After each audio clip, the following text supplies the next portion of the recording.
Biking is the fastest growing form of commuting in Brooklyn. In fact, the city's transportation department shows a 400% increase in biking over the last 10 years. But we're still just at 1%, lagging far behind cities like Copenhagen, where 50% of all people bike to work. To get started, I'm headed first to Tribe Bicycles here in Red Hook to meet one of the owners and find out what I need to know in order to begin biking to work myself. Hi, good morning. Good morning. I'm Zephyr. Are you Wyatt? Yes, Wyatt. Welcome nice to Tribe to meet Bicycle you. Company. Nice to meet you as well. Yeah, well, we're trying to figure out biking to work today. So I'd love to hear a little bit about your business, but then also learn about sort of what you need to go through to figure out how to start biking to work. Yeah, well, just a little bit about Tribe Bicycle Company. We are a wholesale bike brand. We specialize more in urban style bikes. So that's anything from a single speed, very easy, low maintenance commuter bike to a 3-speed Dutch commuter bicycle.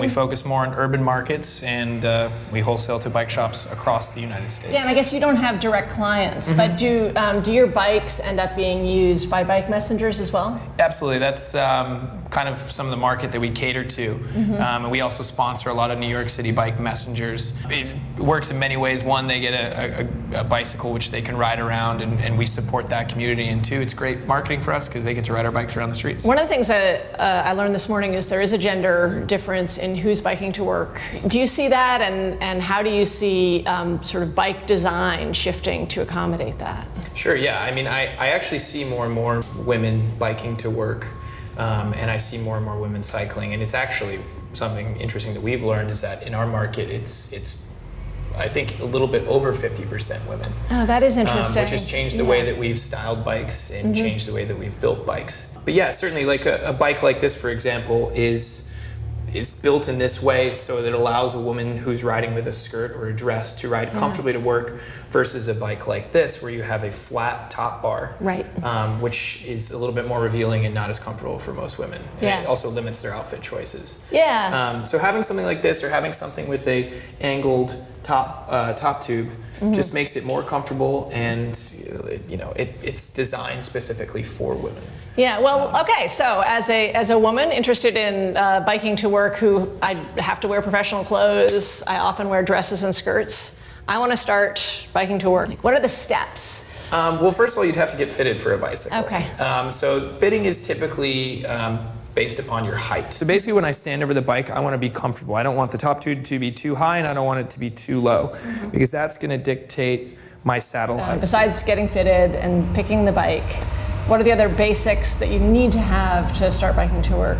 One would be, if you're biking at night, to have some sort of lighting just to make yourself more visible on the road. Another thing, if you're carrying your belongings, to have a back rack or a front basket. If you can just drop your purse in the front, strap your briefcase to the back, it's super easy, super comfortable. I would think one of the biggest hurdles would be you've spent, I don't know, with all the gear, maybe $400 or $500, even on a low-priced, high-quality bike. For sure. Okay, Once you buy all the gear, the locks, stuff like that, it can get a little pricey. So if you're sort of leaving $500 on the street, what's the received wisdom on the best way to lock? Well, first of all, you want to find a safe place to lock it. A street sign isn't even recommended. I've seen people actually remove the sign part and just slide the bike over the pole and take it. Okay. No matter how good your locks are, and then they'll just put it in whatever vehicle they have and snip your locks at a later time.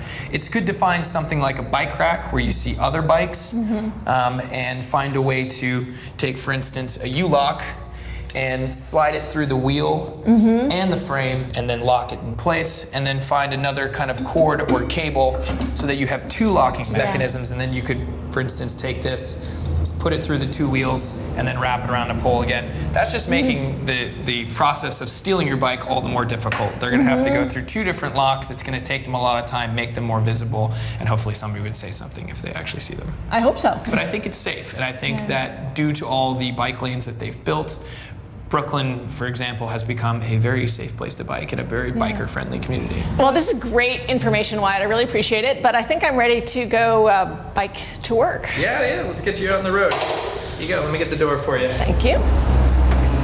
Enjoy your commute.